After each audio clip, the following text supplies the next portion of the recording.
All right, welcome everyone to our monthly webinar series. We will give it a couple, maybe a minute here to allow everyone to log in, get connected. If you're watching us via Facebook, welcome. If you're catching the replay, thank you. Today I have a very special, I don't want to say guest because you're not a guest. I'm not a guest. I'll be here for a while. You're making your webinar debut. So that's right. Yes, everyone, this is Sammie Guajardo. Sammie is a wealth advisor with our team and also our marketing manager. So she does so much behind the scenes.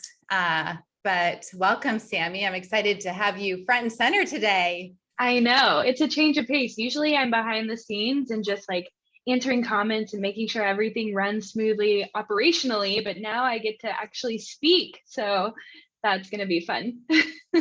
Yes, when Sammie first came to us, we really needed someone to help with marketing. And she's like, all right, I'll do marketing if I can train and become a wealth advisor. And so she has done that. She's worked hard, she's studied, she's passed all her tests, and here she is. Here I am. Yes, those are my words exactly. Yes, but I want to be a wealth advisor. All right, well, let's start this. So I'm going to go ahead and share my screen.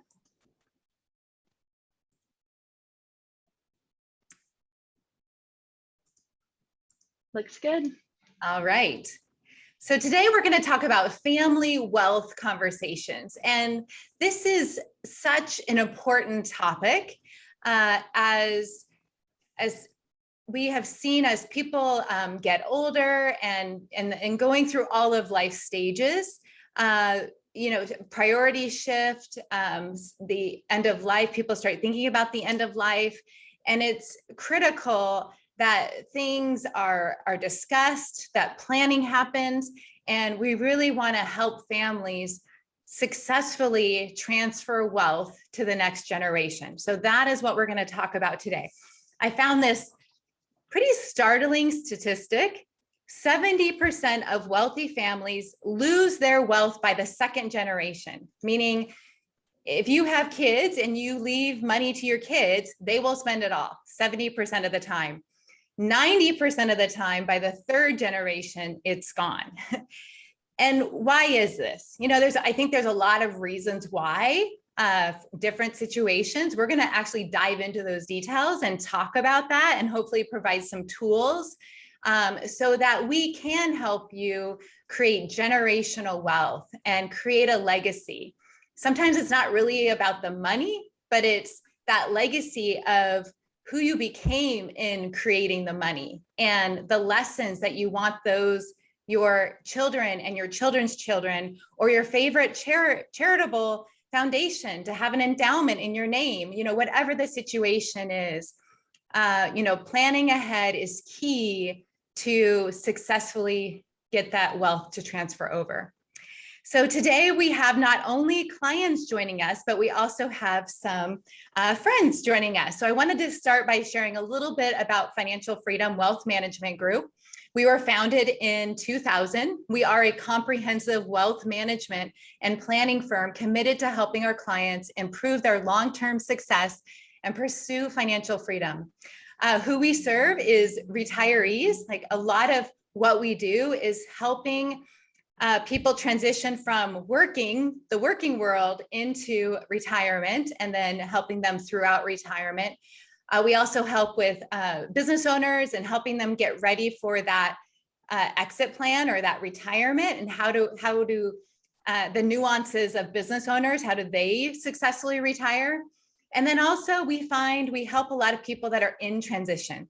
So maybe you lost a spouse, maybe you have recently lost your job, maybe gone through divorce. Those often need an expert to come alongside you and partner with you and help you through that transition. So that's something that we are very good at. Our commitment is to care deeply about you and your financial life. We have core values that are our guiding light, that it's who we are as a company. And our services include investment management, retirement income and distribution planning, tax reduction planning. Who wants to pay less in taxes? Yes. Family, wealth, and legacy planning, which is what we're going to talk about today and focus on. We also love to provide ongoing education, much like in the event we're hosting today. And then also, again, help for those small business owners. Okay, so let's learn a little bit more about Sammie here. Sammie is a wealth advisor and like I shared, a marketing manager for our team. She's been with us over a year now. She obtained her bachelor's degree from the University of Texas and has over 10 years of marketing experience in the hospitality industry. When Sammie is not in the office, she enjoys time with her husband and 2 dogs, and they just love everything that the Pacific Northwest has to offer: camping, hiking, paddleboarding, and just exploring all the amazing places in Oregon. So Sammie, I am going to turn this over to you. Yeah, thanks, Julia. I do. I love Oregon, moved here from Texas, and can't get rid of me now. So, and thank you, Julia. Julia is our CEO and founder of Financial Freedom Wealth Management Group. Since 2000, that's when the company was founded, over 20 years ago. That's crazy, so long. But with the success of Financial Freedom, Julia has been thought of as a thought leader in the industry. So she has been interviewed by Barron's, Forbes, Financial Advisor magazine. I could name so many more. She's also a contributing writer for Forbes.com, which is amazing. So grateful to be on this team, grateful to be able to learn from Julia and to now host webinars with you. So this is a lot of fun. And then our amazing team here, we have 7 wealth advisors and 6 support staff who serve our clients every single day and really follow that commitment to care deeply about them and their financial lives. So this is our team. And now we're going to go ahead and get started into the bulk of the webinar, what we all came here for: family wealth conversations. So today we are going to talk about 3 main things. First off, we're going to understand why transfers of wealth often fail. Second, we're going to be familiar with what planning steps you can take to help avoid those common mistakes of transfer failure. And then number 3, it's really important. We need to know how to communicate your plan and your wishes with your family. So we're going to tackle all 3 of these, starting first with a story we're going to dive into. So I just want everyone to sit back and imagine, let's pretend for a minute that you've had a vacation home since your kids were little, tiny. Y'all, would go every single summer to this vacation home, spend summers, create memories, and have had this home in your family since, your kids were little. And then now that they're adults, even their kids are coming. And as you kind of think about it, you're like, I don't want this to end. I want these memories to continue long after I'm gone. And so you say, oh, easy. I'm going to split up the shares of the house, or the equal parts of the house, with all 3 of my kids, so that when I'm gone, all these memories can last. Well, that is where it gets a little bit tricky, a little bit sticky right there, because maybe the first child lives only about 20 minutes away. Maybe the second child lives a couple hours away, but then the third child lives, across the country. And as the inheritance, goes to the next generation, the family cabin with all these great memories kind of end up in a disaster. So maybe one child wants to remodel it, the other one doesn't. The second child wants to plan, different weekends they can schedule out when each family can go. But the other one just kind of wants to play it by ear. And then, lastly, maybe that third child who is not around that cabin anymore, they want to have their other siblings buy them out. They say, I'm not going to be able to enjoy it. Can you guys buy me out? And they're not able to. So it just kind of turns into chaos of family fighting, and it's not harmony. It's not what you wanted to leave them, which was great memories and harmony after you're gone. And this can happen with anything, not just a lake cabin. It can also happen with any tangible property that has emotional value for your kids. So that could be your grandpa's watch, a piece of furniture, a picture that is near and dear to their hearts. It could be anything that really could get into that family fighting, which we don't want, which is why we're talking today. So the whole plan is to, first off, understand why transfers fail. So let's kind of take a step back and look at the big picture. There are kind of two different categories that we need to look at. Number one are parents. It might be grandparents or someone else, but in general, the majority, it's your parents, and they either don't have a plan or they don't communicate their plan.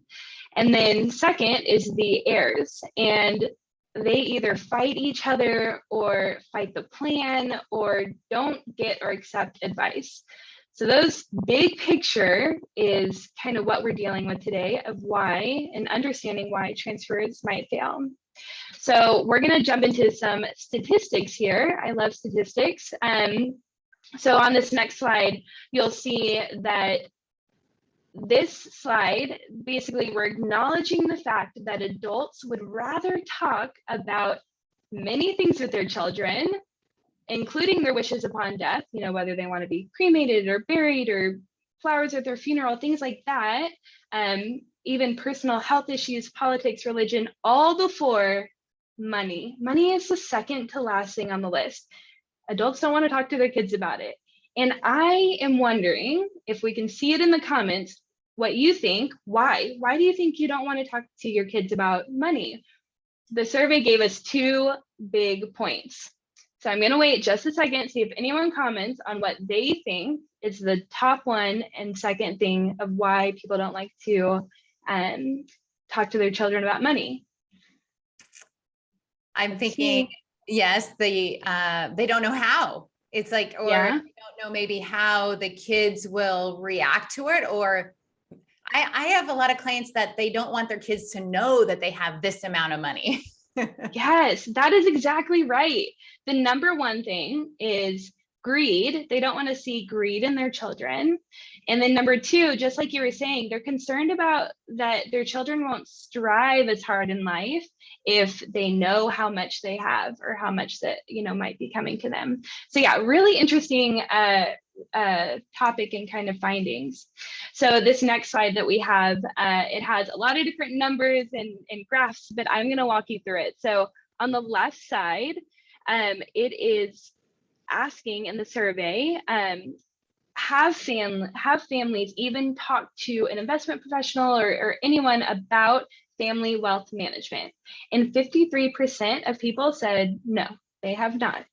And then if you go to the second box right there, it says out of those 53 who haven't even talked to somebody, only 22% are actually interested in having that conversation. So a lot of people haven't had it, and now only 22% are, not even interested in having it. And I think that, the perception that we have with family wealth discussions is that it's all about trust and tax strategies and insurance policies, which it is a little bit, but those are more about just the tools that we use to reach your goals for your family wealth transfer and your legacy. But really, the purpose of family wealth management and those talks is that it's going to affect the impact you have on your family and your community. Just like Julia was saying at the very beginning, it's more than just the one generation or second generation. It's your legacy overall, both now and after you're gone. So that can be a very interesting and exciting topic. And that's why we find that most families that set and communicate their family wealth transfer goals find it useful. And that is the third graph. So the 67%, once they've actually had that conversation, they find it extremely useful and helpful.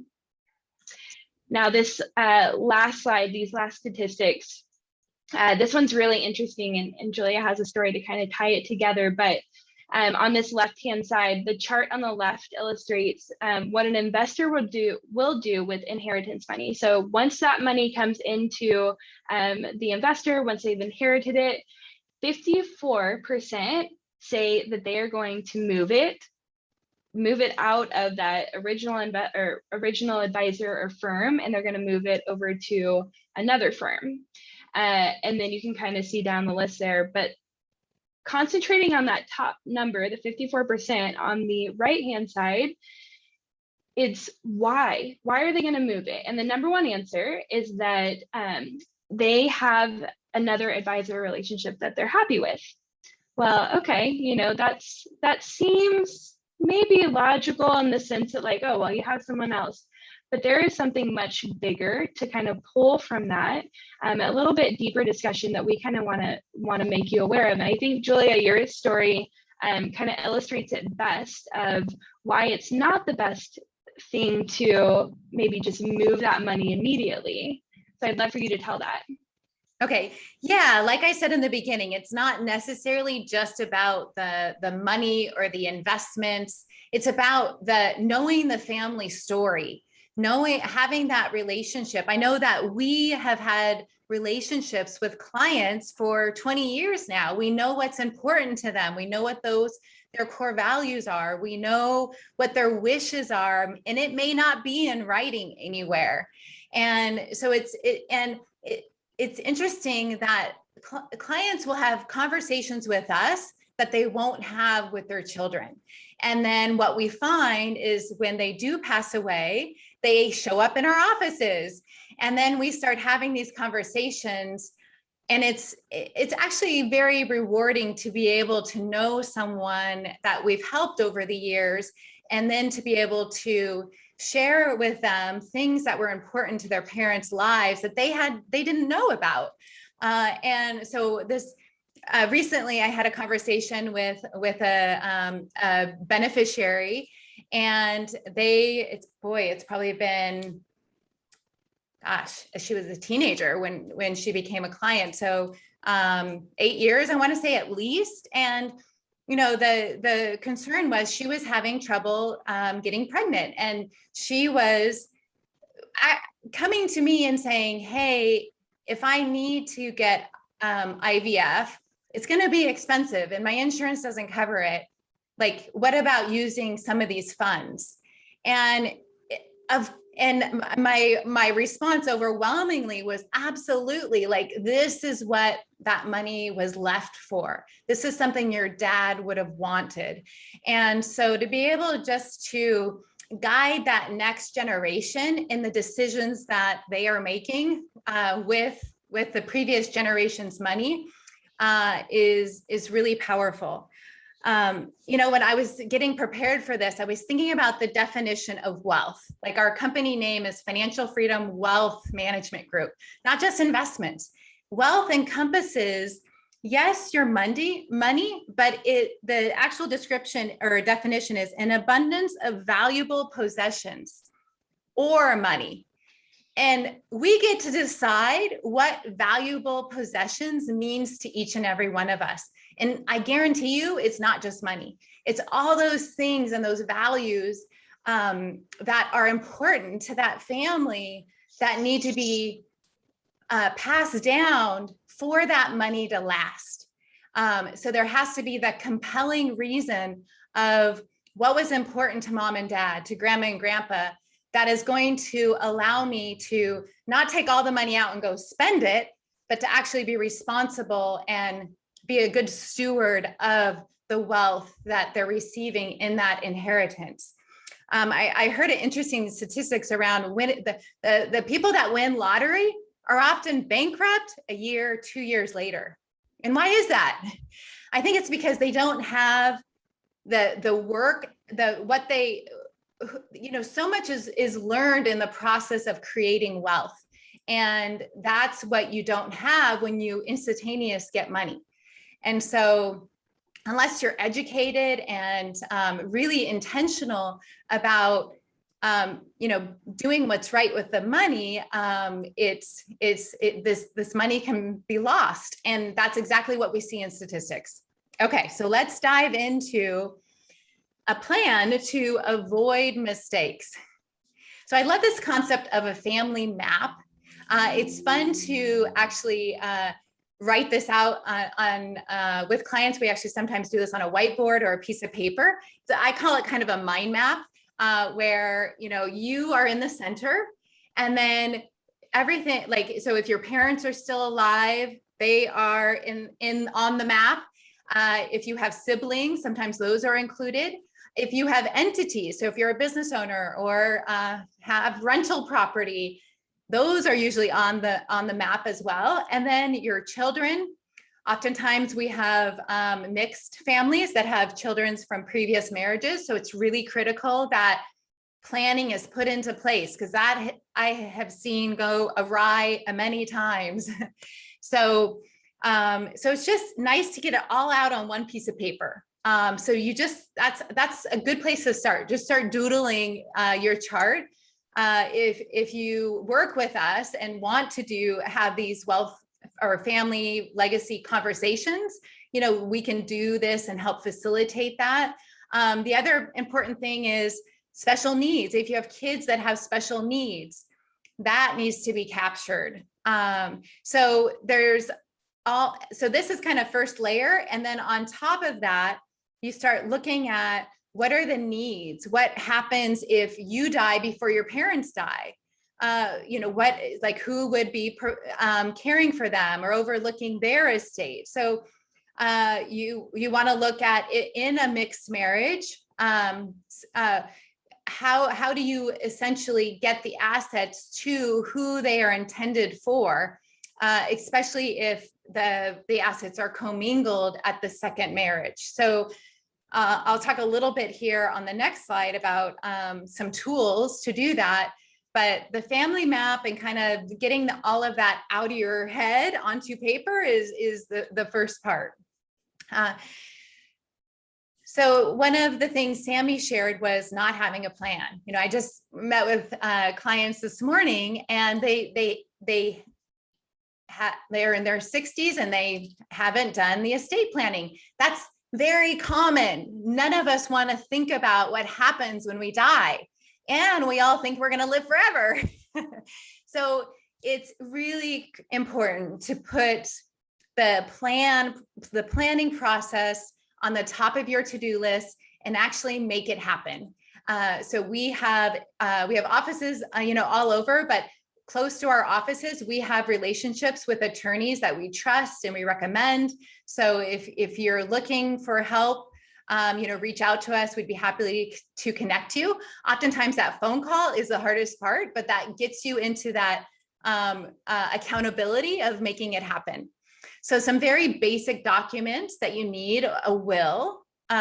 So a will is the document that just says, hey, what happens to all of your assets when you're gone? This is critical if you have minor children, because in your will, you will name guardians for your children. You do not want the courts to decide who gets your kids if something happens to you. So very important. There's another layer that may or may not make sense, which would include trust. Now, if you do have a special needs child, then a trust is very important to include in your planning. If you have assets, if you're in the state of Oregon and you have assets as a joint couple, or single over $1 million, joint couple over $2 million, I would highly encourage you to talk to us about why a trust would make sense for you. And that is due to Oregon income taxes. If you are listening to this in other states, we are familiar with other states, and we're happy to talk one-on-one with you about that. It's also critical that you have beneficiary designations on all of your retirement accounts. Now, if you are working with us, most likely we have this covered, but where we see mistakes happen are maybe employer-sponsored plans or retirement plans at your work that often get overlooked with beneficiaries. Sometimes they have ex-spouses on those, like they just didn't ever get around to changing beneficiaries. So those are things to look at.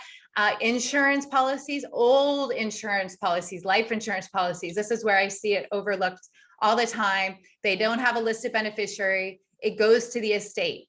So if something is named to the estate, what happens is probate, which takes at least 9 months in the state of Oregon. But it's just a process that you have to go through, where if you have a listed beneficiary, it bypasses probate. So important to have those. As you think through your family legacy, sometimes it's nice to start gifting and teaching your children early on. And that could be through a giving strategy, teaching them about the charitable organizations that are important to you. So those may not be legal documents, but those are all things that kind of go into your personal plan. Let's see, we have a question here. I think what we'll do is we'll continue on, and then at the end, we'll come back for questions. So stay tuned for that. Okay, so what are some practical ideas here? Communicate. Engage the next generation, engage your beneficiaries, and then also educate. And guess what? You don't have to be the one to educate. That is what we are here for. So we are honored to either work with your beneficiaries, nonprofits that are important to you, and really just help educate them. Oftentimes, when they hear it from mom and dad is one thing. If they hear it from an expert or professionals, that's going to be a completely different story. So, pass that buck to us and allow us to help with that education. Some things that we have done with clients are when they start that gifting strategy, it could be very simple. It could be shares of a stock that we start gifting to a child, and they start having that investment experience. They start understanding, how do investments work? How does the mutual funds or stocks perform, that volatility that goes along with the investment experience, all of those things. If you're doing the gifting while you're alive, it's really fun to actually involve them in that process, have them come in, open the account together, and that gifting also, sometimes we have clients that actually sell investments and give cash to their beneficiaries, to their children. And I would encourage you, give the gift of the investment, not of just cash. Cash is too easy to spend, but when you actually give them stock, with a story, like I remember when I received stock from my grandpa, and it was not only the stock, but it was the story and when he became an investor and how long he held on to it, and look at the growth that's happened over the years. So it's like you're starting to tell the story around it. It's going to be a lot harder to sell for that next generation when they understand the sweat and the hard work to make that original investment important. And then again, the education, your family members, your children are always available to work with our team, to join us in our monthly webinars, to follow our social media if they prefer that, just to get educated.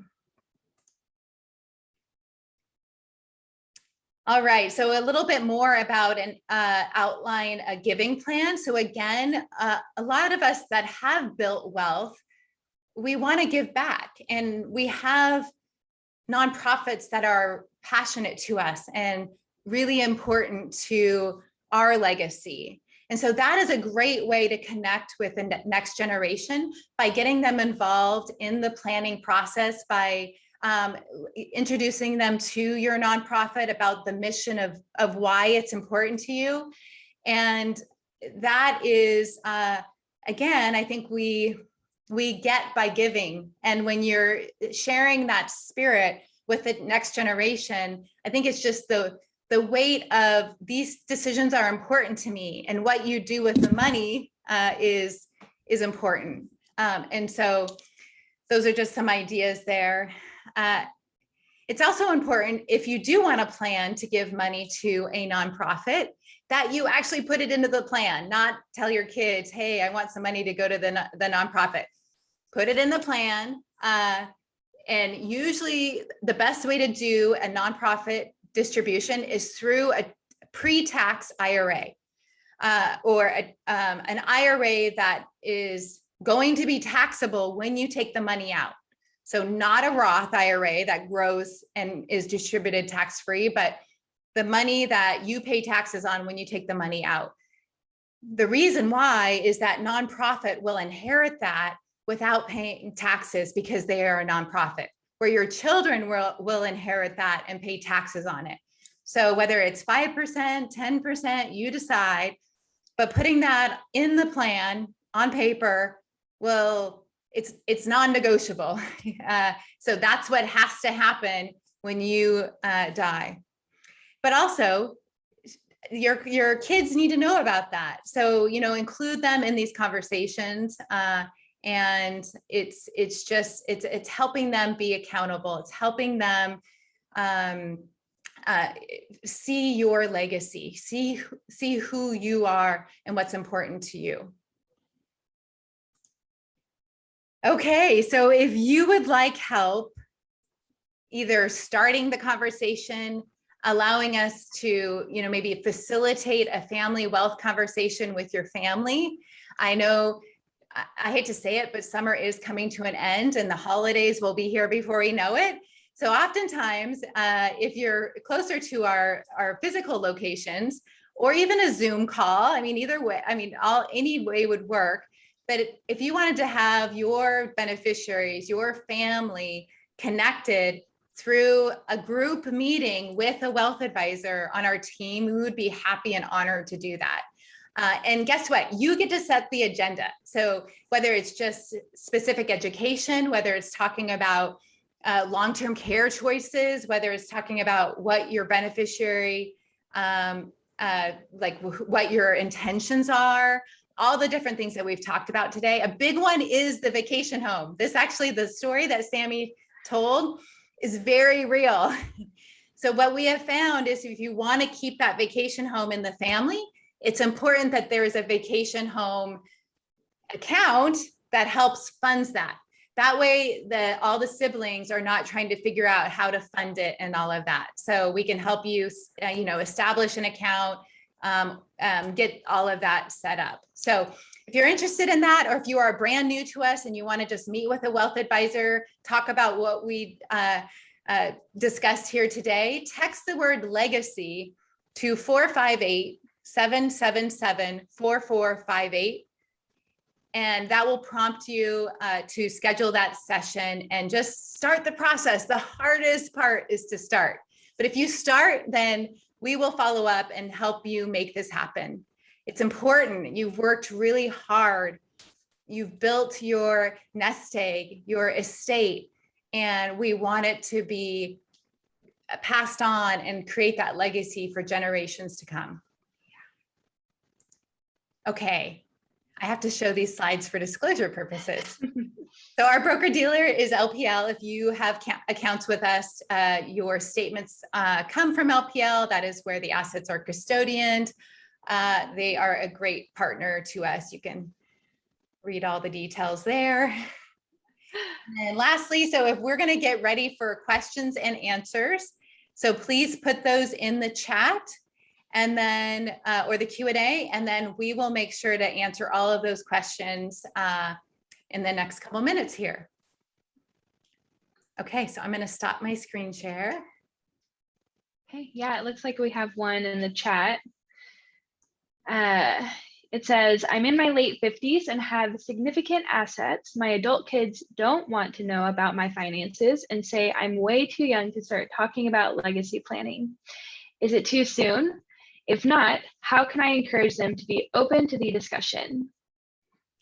Ooh, wow, it's not too soon. I would say Yeah. It's never too soon. Yeah, because none of us are guaranteed tomorrow. And so you have to ask them the question, I would say, is what would you regret more? If I died today and had no plan, and most likely if you have significant assets, that means a lot more taxes for them. Or would you regret that we go through this planning process, that we have peace of mind because we have all of this figured out? Yeah. Kids, I mean, it's the same as us. Kids think that their parents are immortal, right? And so you may have to force them a little bit. It could be if you have significant assets, if you're in your late 50s, maybe your kids are in their 20s, that's a great time to start thinking about a gifting strategy. And it doesn't have to be big. It's maybe, $1,000 or $5,000. Help them get that into an investment and help them learn about investing and saving for their future. And that may spark conversations. And here's the deal. They don't need to know all the details. It could be a layer, but you need to know all the details for your peace of mind. Yeah. Yeah, that's great. We have one more. Let's see. Who makes the best trustee for your will? Do you recommend more than one? Gosh, great question. Thank you for asking that. And I forgot that piece in the presentation. So great question. Usually you want to have, we call it the alpha child, which is like that. just the one that is more in tune to finances, more like I'm the alpha child. It's more like they understand it, they get it, they have the capacity to want to help. So usually it's not always the oldest. I'm the middle child. So it's usually it's, you can easily identify the child. We're all wired differently, but you usually identify the one that would take on that role. It is a big role, so it's important that they do understand what they're taking on. If you don't want to list your kids, you can list another, like a sibling is very common. Some people do list a corporate trustee. I would say that's my least favorite because it's expensive. There's less flexibility, and just from the experiences that I've been through with clients is what I'm thinking about there. So here's the issue if you have more than one, is that they have to agree. And here's the other deal. If they shouldn't be having to make too many decisions if you've done a really good job in your overall plan. Like if you've been very specific in who gets what you want to have happen, what are your wishes, it should be pretty like they are a fiduciary as a trustee of your estate, of your trust. And so they have an obligation and has to be proven in a court of law that they are going to do what is in your best interest, even when you're dead. So it's oftentimes getting two siblings involved. That's where you can create just more work, right? They have to work with someone. They have to just communication, all of that. Yeah. And then we have, what are the advantages of a trust and how does one get a trust started?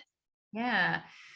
So the advantages of a trust, so I'll explain it in potentially saving taxes. And what I mean by that is a trust can have language that allows for our exemptions to be maintained. So what I mean by that is if you are in the state of Oregon, everyone has $1 million exemption. So I die and I have done no planning, my assets get rolled over to my spouse, okay? I have lost my $1 million exemption at that point because now it's all his. And then if he dies, then our kids only get that $1 million exemption. If you have a trust, what can happen is there's a trust, I die, a new trust is formed, and it keeps $1 million alive. Like that exemption lives on, if you will. Now my husband could actually access interest or dividends or income from that $1 million trust.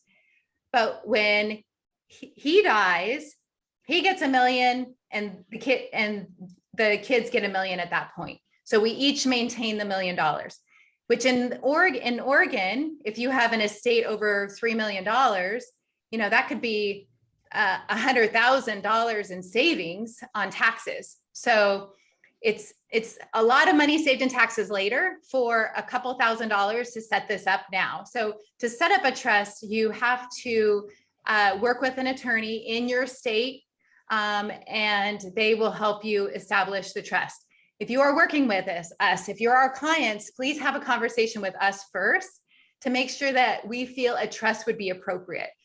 Where a trust would most be appropriate would be if you have large assets, over $1 million, over $2 million, outside of retirement assets, because retirement assets will never be in the name of the trust.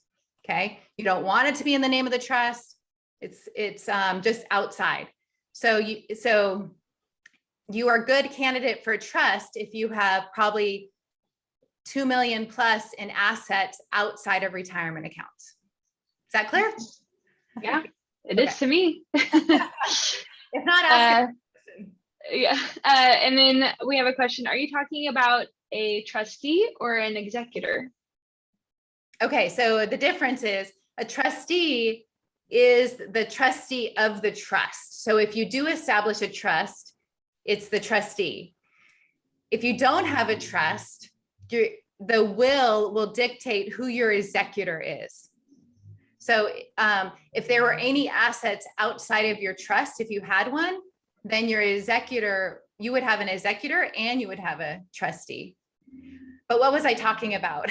It was the one before. Who makes the best trustee for your will, and do you recommend more than one? Yeah, I would say they can usually be the same person. Yeah. Yeah. Any other questions we have? I don't see any on our chat, but we'll wait a couple seconds to see if any other ones pop in. These are great questions. Good job. Yeah, great. Yeah. All right, I think that's it. Okay, well, thank you to everyone for tuning in today. We will get this replay sent out, so feel free to share this with family and friends. Okay. And we hope everyone enjoys the rest of their day. Bye, everyone. Thank you for joining.